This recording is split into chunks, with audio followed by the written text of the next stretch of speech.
You're listening to the Hour of the Time. I'm William Cooper. The Hour of the Time can be heard by satellite on Galaxy 3, Channel 17, 5.8 audio wideband. And on WWCR Worldwide Christian Radio, 5.810 on your shortwave dial in every country and every city on this earth. This is the last bastion of free speech left in media. And if you don't believe that, ladies and gentlemen, you listen to this program over a period of time, go out and prove me wrong, and then ask your local television, radio, and print media why they have not presented this information to you.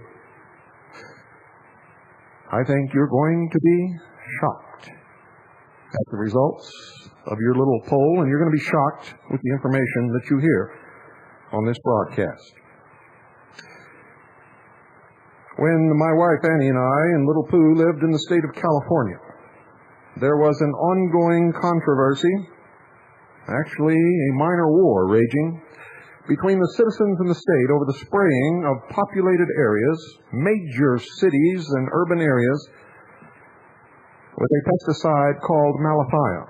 The excuse used for this spraying was to eradicate the Mediterranean fruit fly. Despite the evidence that many people suffered increased effects of chronic allergic reactions, and people experienced allergic reactions that they had never experienced before, people began to have blurred vision and lose the sight of their eyes, headaches, profuse sweating, abdominal cramps, tremors of their extremities, their hands and fingers, nausea. Some people even lost consciousness and became seriously ill after having been sprayed from helicopters by Malathion.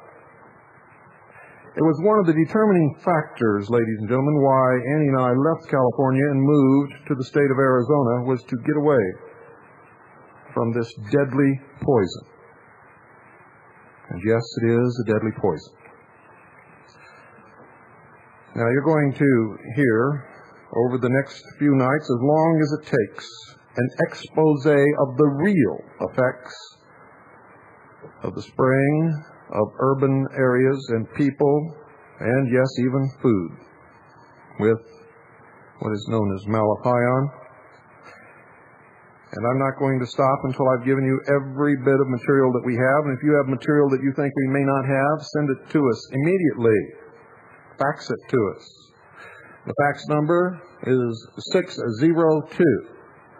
602-337-2524. During our broadcast hour, the fax will not be on the line. But the number is 602-337-2524. Now, don't ever hold back information from us, folks, because you think we might already have it. We don't have everything, regardless of how much information you hear us impart to you over this broadcast night after night, Monday through Friday night, at 9 p.m. Mountain Standard Time. If you have information, always send it. Never call to ask if we have it. Just send it. Either fax it or mail it or send it by UPS or however you have to get it here. We thrive on information. 4 years ago, when I wrote my book, Behold a Pale Horse, I had done extensive research into what is called the population problem. In Cairo this year, they're going to have a meeting of very important people of all the nations to address overpopulation, ladies and gentlemen, how to control the burgeoning population in the New World Order. And the New World Order. And I wrote in my book almost a whole chapter on this problem.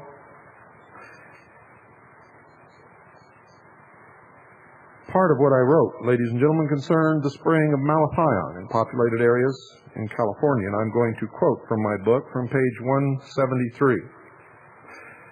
After quite a few pages in this chapter had already been written, I then wrote this, and I quote, "Many other population controls have been promulgated. The reduction of the world's population to workable levels has been virtually assured. It is only a matter of time.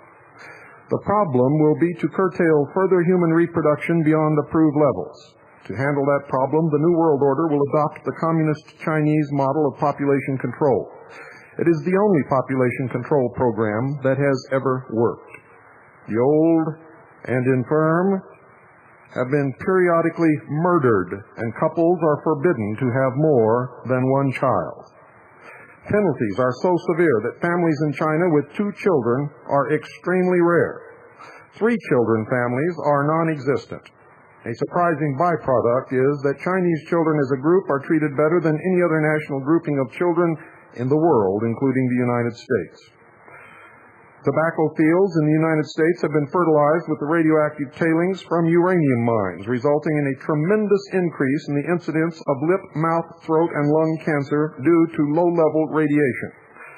If you do not believe it, just look at the incidence of lung cancer per capita before 1950 and compare it to the lung cancer per capita at the present time. Are those who smoke committing suicide, or are they being systematically murdered? Malathion, a nerve gas developed by the Nazis during World War II to kill people, is being sprayed heavily on population centers in California. The excuse used is that it will kill the Mediterranean fruit fly. The tip-off is that the orchards are not being sprayed, only people. The helicopters come from Evergreen in Arizona, a known government and a suspected Central Intelligence Agency base. The pilots are contract pilots furnished by Evergreen. Evergreen has been named as one of the bases where drugs are flown in from Central America. The city of Pasadena passed a law making it illegal to spray Malathion within the city limits. The law was ignored, and the city took no action. When the people of California literally revolted against the spraying of Malathion, the governor of California stated that he did not have the power to stop the operation. What higher power is there that could prevent a governor of a state from halting the spraying of an insecticide? A warning was issued to cover up automobiles and belongings because Malathion could destroy paint, some plastics, and other property. People, they said, would not be injured. It is a lie. End quote. The battle still rages in California, ladies and gentlemen, and much research has been done. Most of it hidden from the general public. But over the next few episodes of The Hour of the Time, I will reveal to you the truth in the controversy surrounding this dangerous poison. Not many Americans have thought of the United States in terms of biological and chemical warfare, but if one peruses this literature in that vein, it soon becomes evident that the United States is involved heavily through the Pentagon in building up a huge stockpile of chemical and biological warfare. Some of these books I will mention during this broadcast. Could the aerial spraying of Malathion be chemical warfare on its own citizens? I leave it up to you, the listeners, to decide for yourself, over the next several nights in this series.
The prompting for this series of broadcasts, ladies and gentlemen, was last week.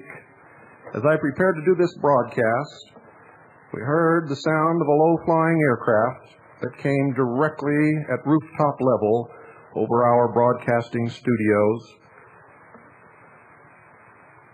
Carolyn immediately rushed outside to see if she could see what was going on, because, of course, that's illegal. She didn't see anything the first time, but the second time she saw a plane spraying something obviously over the city of St. John's, Arizona. At about that time, my eyes began to burn severely the same way that they had burned in California when we were sprayed with Malathion in the city of Fullerton.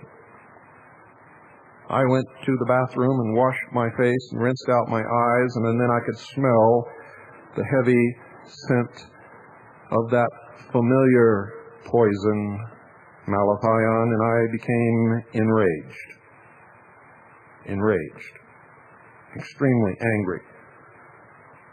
I called a friend who expressed surprise because he didn't know this was happening, and then just a few minutes later, as the plane flew over his restaurant, he became ill, and other residents also reported illness, itching, rashes on their skin, small, what appeared to be blisters that developed into sores, difficulty breathing, nausea. Carolyn contacted the airport and told her that they were spraying Malathion, not Malathion. We quickly looked it up and found out that Malathion is Malathion by another name. Malathion is usually known as being mixed with kerosene. Malathion is not. It's mixed with water, but its chemical properties are exactly the same. One of the chemicals that can be found in Malathion is, well, I'll get to that a little bit later. You're going to find that this is a deadly poison, ladies and gentlemen, originally developed as a nerve agent to be used by the Germans in World War II.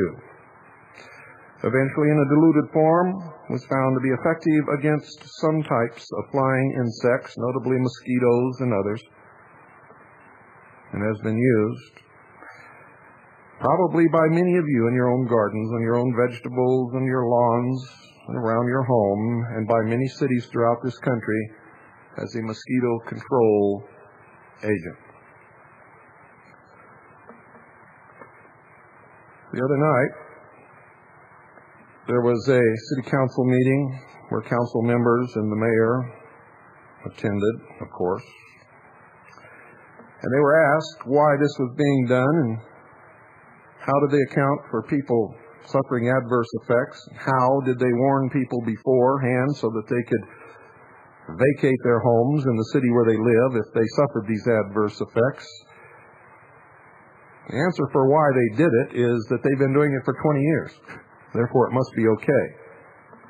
One of the stupidest answers that I have ever heard in my entire life. It was stated that there was a list. Anyone who could put their name on the list to be called before the city would be sprayed. Now I ask you, what good does it do to be called before you're going to be sprayed with a poison except to alert you that you're going to get sick? Or to tell you that because some irresponsible persons have decided to spray you and possibly make you sick, that you have to vacate your home in the city where you live in order to save yourself from this, but you cannot. You see, because what is sprayed eventually reaches the ground. It hangs on to buildings and to grass and to ground and to dirt and to filters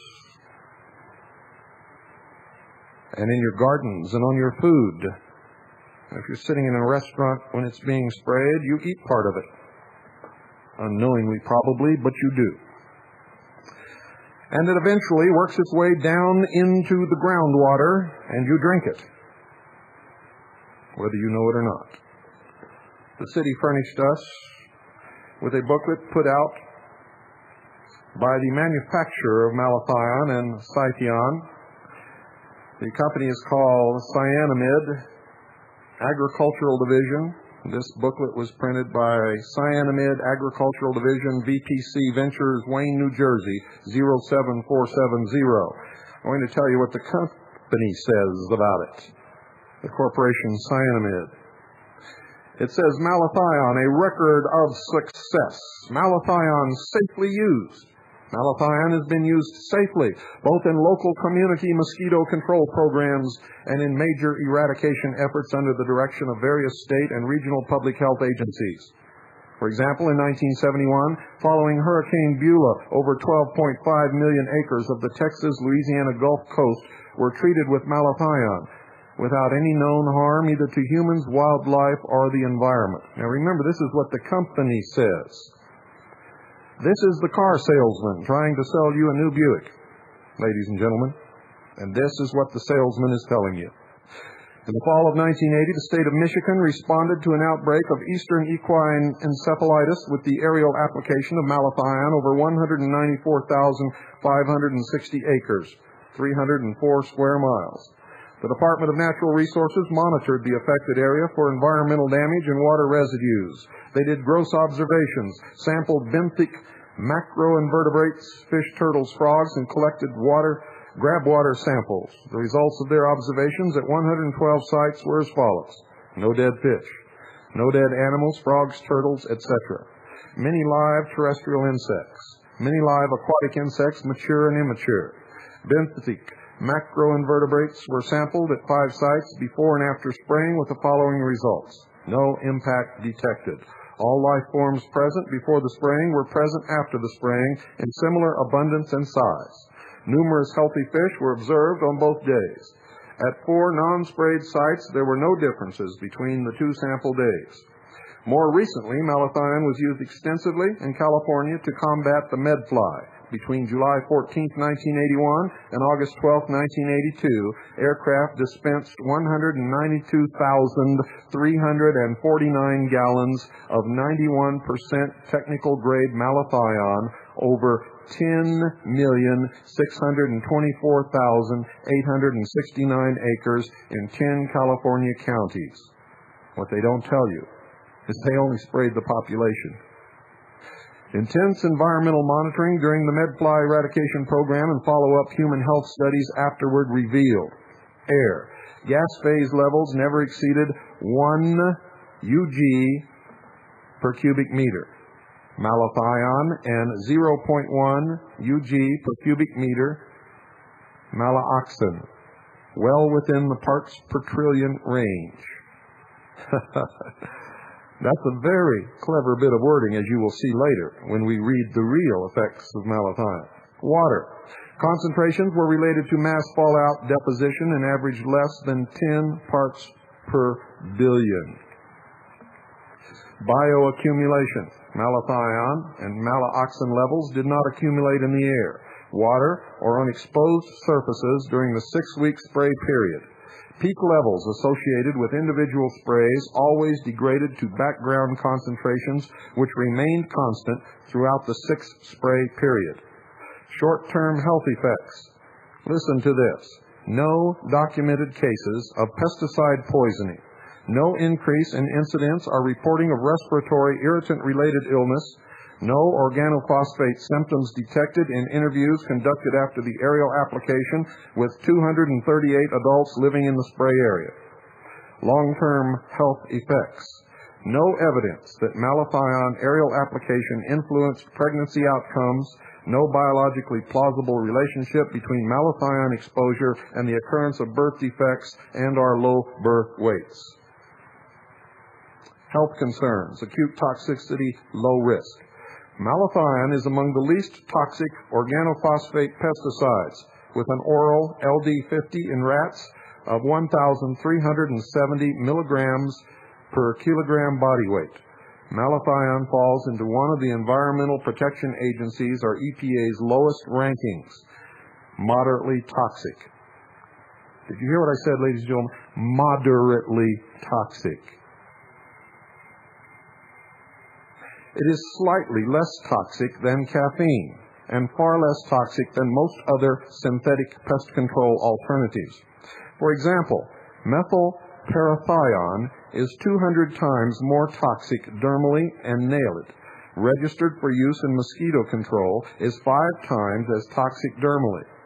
Guthion, registered for use in boll weevil control, is at least 27 times more toxic orally, and Trophion, used in malaria control programs, is 3 times more toxic than Malathion. Now I'm going to go back to the beginning of this sentence and read you what they said about parathion, for this is the one that I almost told you before and backed off until the present.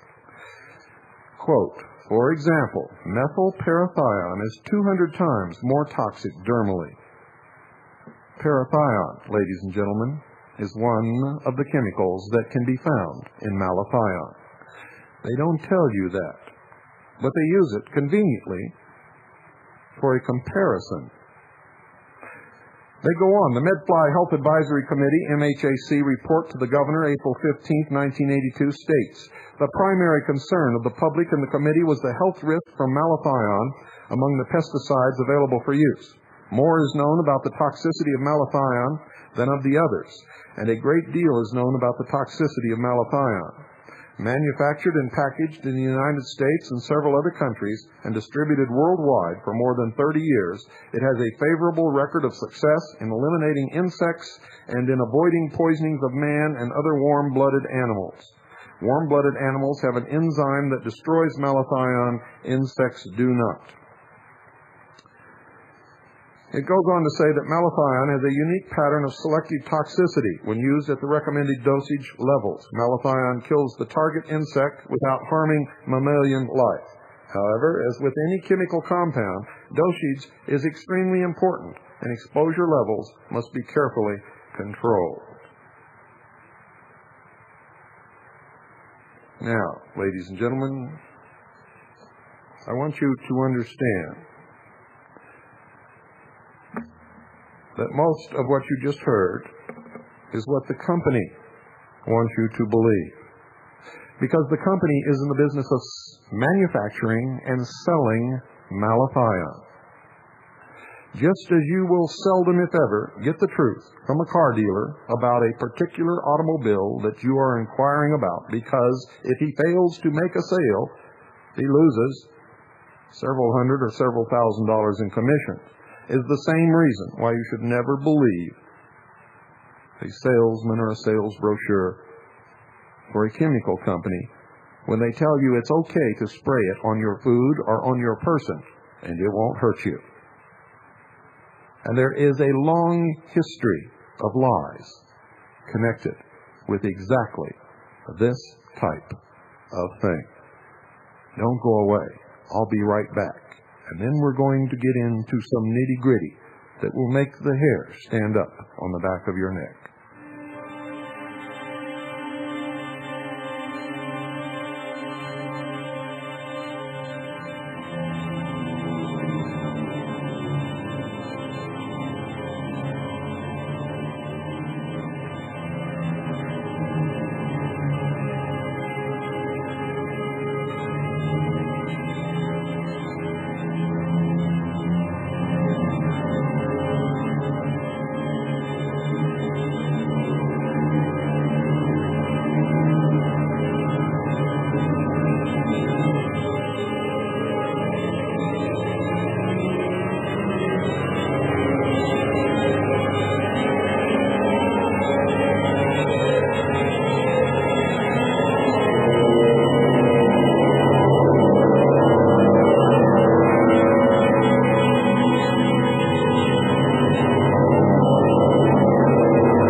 The Hour of the Time is brought to you by Swiss America Trading. They specialize in non-confiscatable, non-reportable hard assets.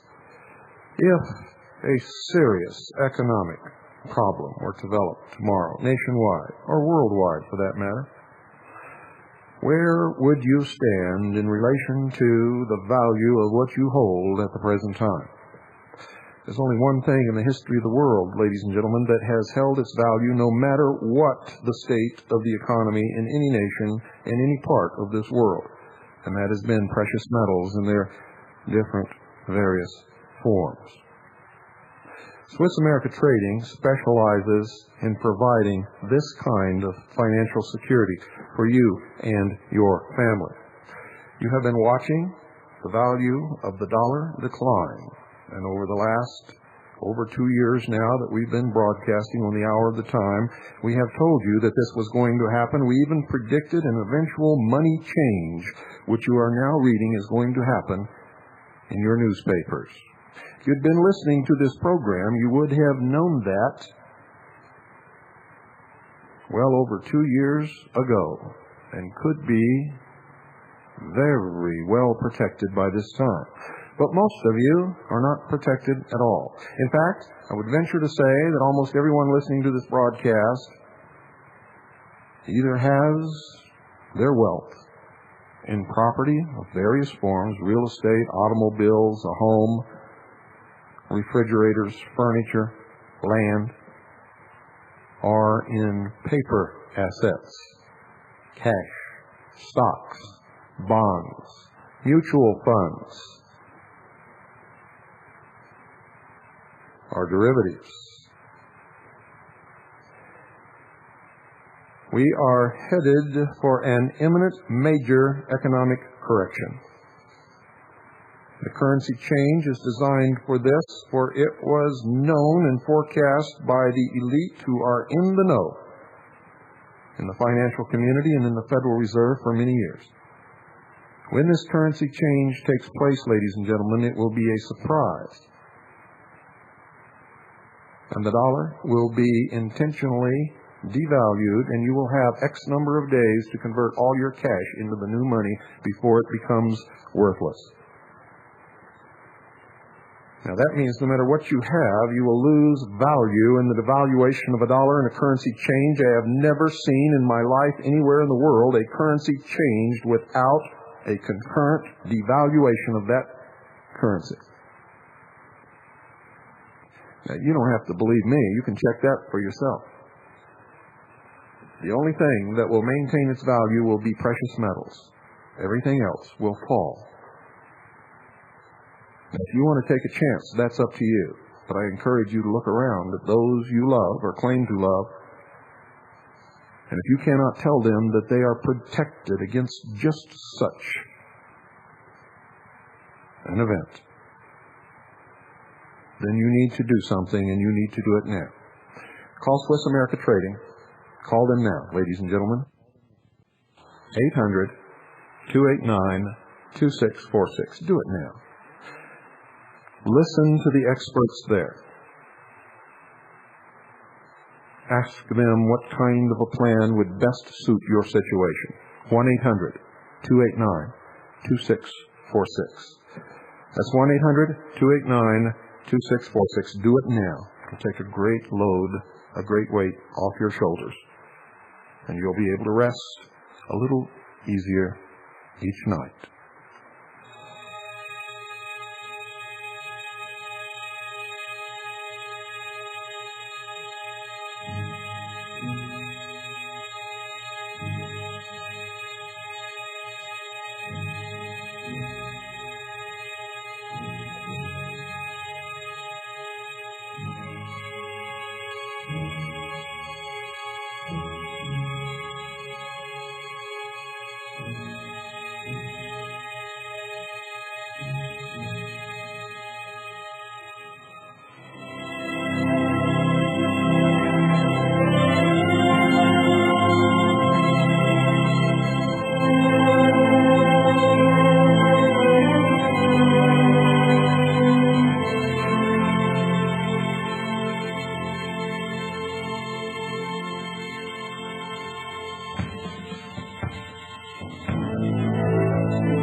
Do you love your children?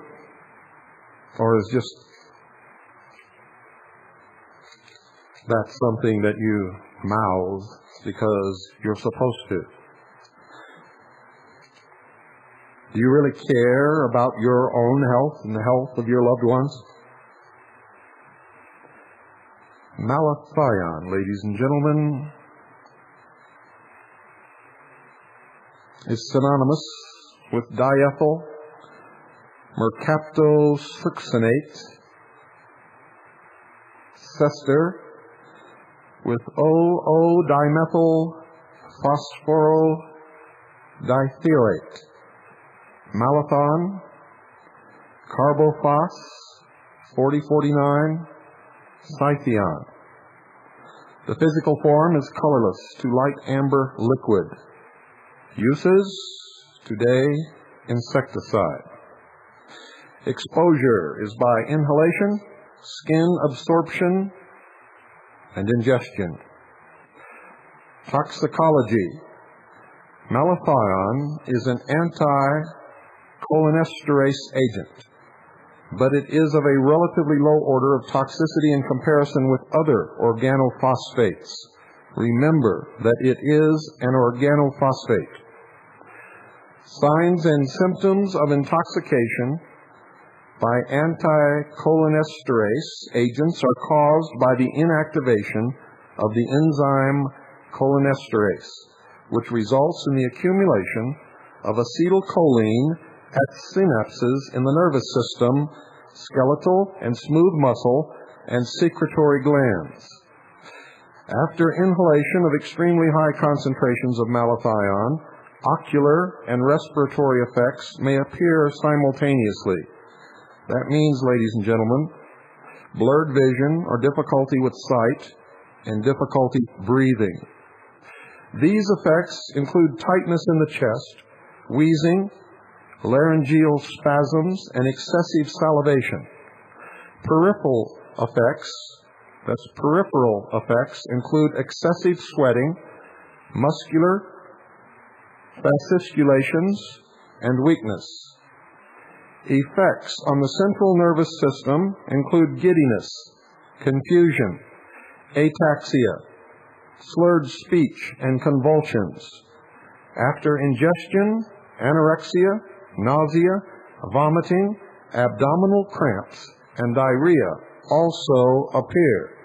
Notice they don't say that it may appear, they say also appear. Are you beginning to understand now that the company lied in its literature? People have experienced these effects, have reported them, they have been diagnosed, and it is a part of the medical literature. It is a dangerous poison.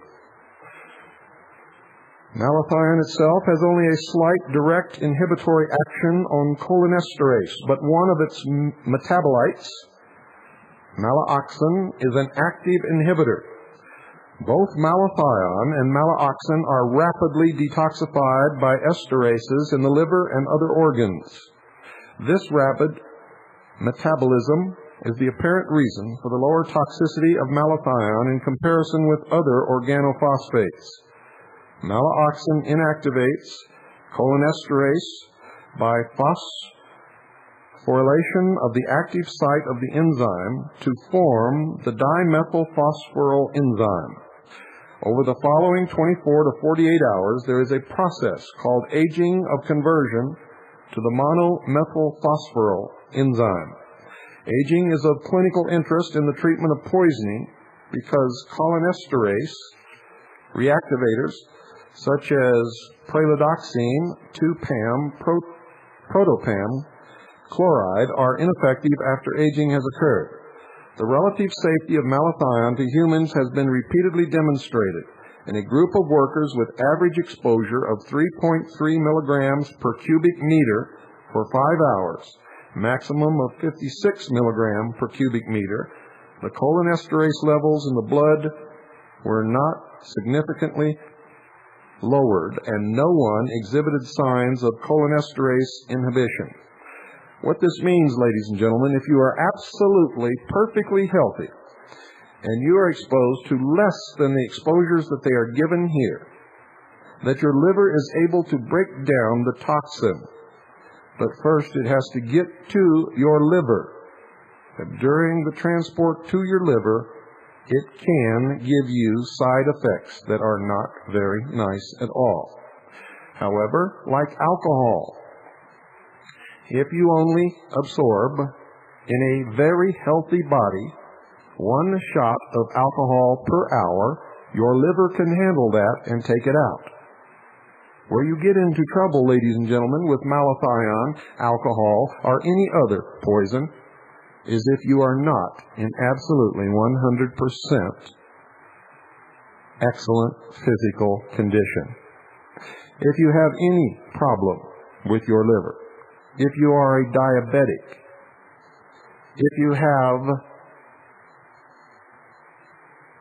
the accompanying problems that go with old age, if you are an infant or a child who has chronic health problems, You're in grave danger when exposed to these toxic chemicals. Listen to this. Almost all reports of fatalities from Malathion have involved ingestion. Non-lethal intoxication has occurred in agricultural workers, but has usually been the result of gross exposures with concomitant skin absorption. In other words, they were sprayed just as we were sprayed the other night, right here in St. John's, Arizona. People could feel the droplets on their skin. And when it was absorbed into their skin over a relatively short period of time, they become ill. The TLV was set at a level to prevent eye irritation and central nervous system effects. Malathion has caused skin sensitization, and dermatitis may occur under conditions of heavy field use. The TLV was set at a level to prevent eye irritation and central nervous system effects. You see, this was originally developed as a nerve agent to be used during war. Diagnosis, signs, and symptoms include miosis, aching in and behind the eyes, the exact symptoms that I experienced right after the second pass of this aircraft. Blurring of distant vision, tearing, rhinorrhea, frontal headache, tightness in the chest, wheezing, laryngeal spasm, excessive salivation, excessive sweating, muscular fasciculations, weakness, giddiness, confusion, ataxia, slurred speech, convulsions, anorexia, nausea, vomiting, abdominal cramps, diarrhea, skin and eye irritation from direct contact. You know what direct contact means? The droplets in the air contact your skin. These are the symptoms that several people here in St. John experienced after being sprayed.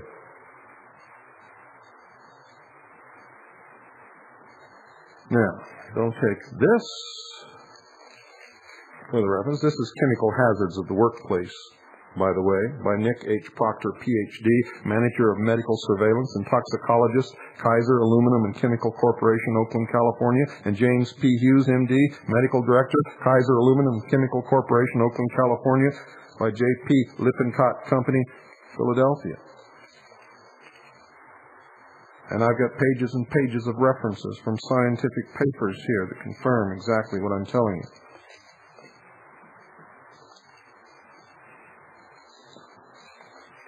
Pesticides. This was written by Wesley E. Straub. Wesley E. Straub. This section deals with a discrete group of chemicals that are of particular importance in agriculture, pest control industries, and public health. Their use in crop production and disease control has increased with the expanding world population, and their complexity and number have increased in proportion to their expanded use. Isn't it strange that the use of these poisons expand in direct proportion to the expanding world population? No attempt is made to present the clinical effects of all pesticides currently in use, nor to delineate definitive treatment. Some aspects of clinical treatment are presented. Do you understand what he's saying here? Particularly where the information is of general application to more than one substance and is not generally available, and treatment must be rapidly instituted. You see, Wesley E. Straub is a medical doctor. Hazardous exposures may occur in both occupational and non-occupational activities. Let me read that again to you. Hazardous exposures may occur in both occupational and non-occupational activities, and the physician should be on notice to consider both aspects of a worker's activities in checking the source of exposure. Yet the company tells you that it's safe, that there's never been any problems, and no humans have ever become ill from exposure to these chemicals. He goes on, in severe poisoning, the initial diagnosis and institution of appropriate treatment must be made on clinical grounds alone, since there is generally insufficient time to wait for confirmatory laboratory results. Do you understand what I'm telling you, ladies and gentlemen?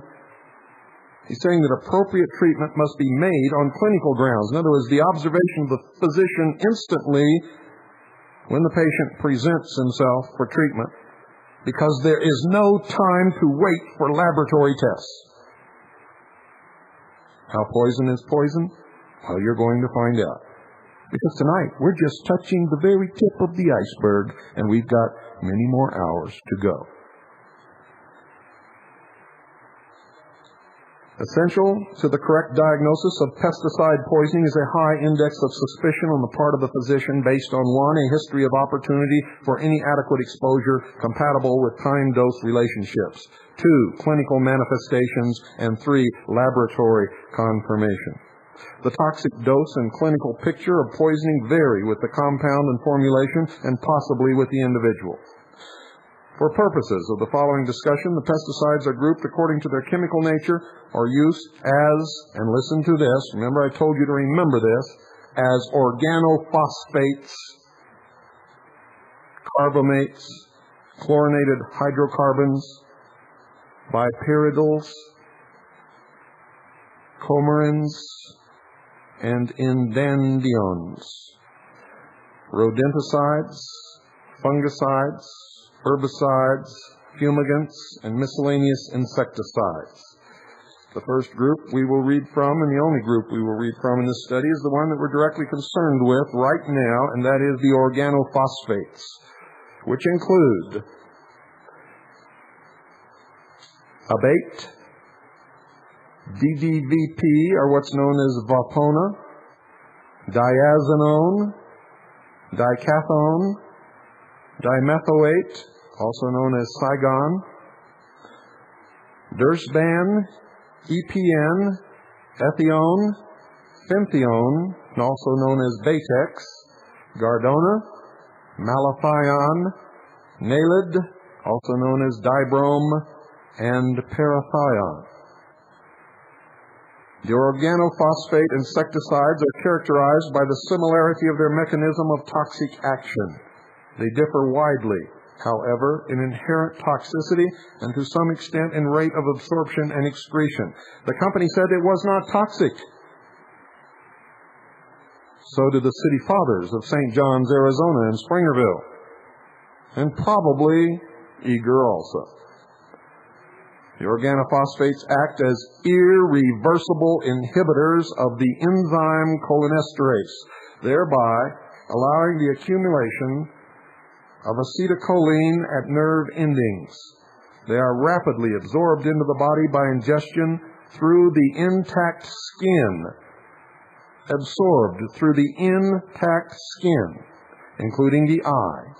Even more efficiently through cuts, abrasions, areas of dermatitis, etc., and by inhalation. Since they spray it in the air, there's no way in the world that you will not receive a dose of this poison if you are in the area being sprayed. Dose and dose interval affect the speed with which the toxic manifestations occur. Onset of symptoms more than 12 hours after the termination of exposure generally excludes the diagnosis of organophosphate poisoning. It must be remembered, however, that continuing exposure may occur from contaminated hair, shoes, and clothing. The following table for parathion lists symptoms which are indicative not only for parathion, but for the other organophosphate exposures. Now remember, the company said no humans had ever been affected by this chemical. Now I'm going to prove to you that that's a lie. This comes out of a book called Occupational Diseases. I've already given you the author. Signs and symptoms in patients with parathion poisoning as related to levels of cholinesterase activity. Sign or symptom: weakness. Total number of patients with signs of symptoms, 47. Headache, 46. Remember, the number is the number of patients with the signs or symptoms of this poisoning. Weakness, 47. Headache, 46. Sweating, 44. Nausea and vomiting, 42. Salivation, 31. Meiosis, 25. Dyspnea, 23. Difficulty in walking, 22. Diarrhea, 21. Muscular fasciculation, 20. Disturbance in speech, 20. Disturbance in consciousness, 19. Abdominal pain, 15. Fever, 15. Bronchopharyngeal secretion, 14. Increased blood pressure, 12. Loss of pupillary reflex, 10. Cramp, 9. Cyanosis, 8. The federal standards for parathion and malathion are 0.1 milligram per cubic meter and 15 milligram per cubic meter, respectively. If you can feel the drops of the spray on your skin, you are so far above these levels that it is absolutely incredible. NIOSH has a recommended limit for parathion of 0.05 milligram per cubic meter and a limit for methylparathion of 0.2 milligram per cubic meter. Now listen to this. Just a mild dose, just a mild organophosphate poisoning causes symptoms of headache, fatigue, dizziness, blurred vision, the same symptoms that I experienced.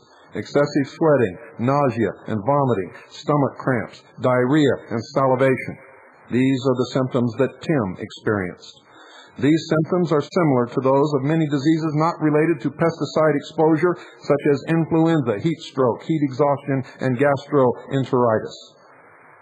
Moderately severe organophosphate poisoning causes all of the symptoms found in mild poisoning, but in addition, the patient is unable to walk, often complains of chest discomfort and tightness, exhibits marked miosis, or constriction of the pupils, and exhibits muscle twitching. These symptoms might be reasonably mistaken for such conditions as pneumonia, myocardial infarction, and encephalitis. Severe organophosphate poisoning may result in rapid onset of unconsciousness, local or generalized seizures, and other manifestations of a cholinergic crisis. Ladies and gentlemen, I have no words to tell you how important it is that you understand that a politician who presides at a meeting of the city council where citizens ask him why he is spraying them with this poison answers,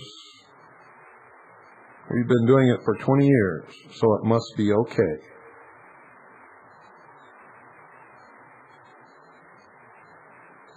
This is unconscionable. Cannot be allowed. It is totally irresponsible. It shows a lack of concern not even for the community, but for his own family. And I, for one, am not going to allow these people to get away with this. We're going to continue this every night.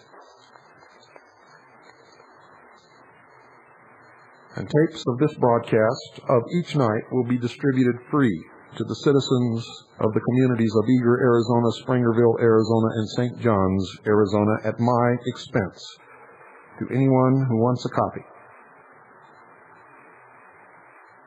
They'll be available here at the Research Center in St. John's at 165 East Commercial Street for anybody who wants to drop by and pick up the tapes.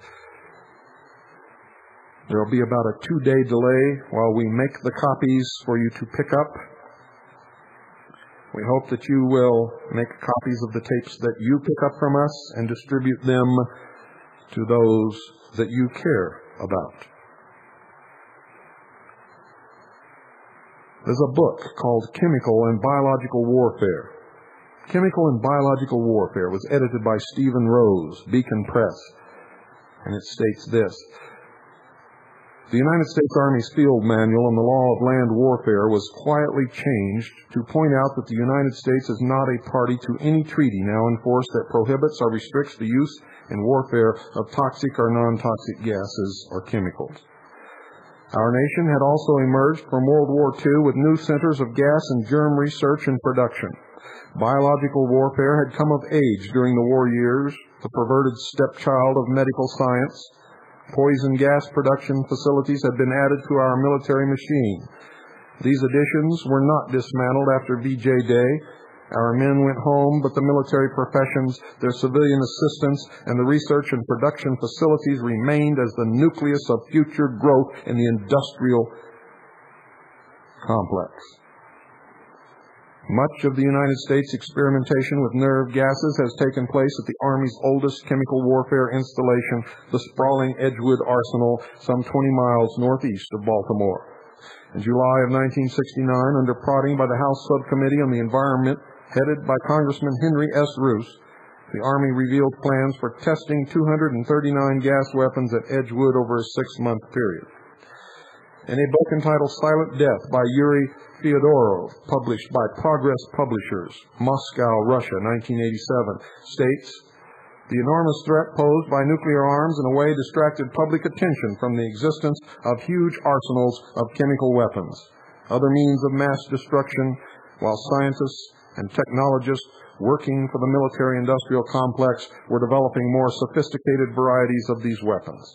Way back in 1969, the United Nations Secretary General had this to say in his report: advances in chemical and biological science, while contributing to the good of mankind, have also opened up the possibility of exploiting the idea of chemical warfare weapons, some of which could endanger man's future, and the situation will remain threatening so long as a number of states proceed with their development, perfection, production, and stockpiling.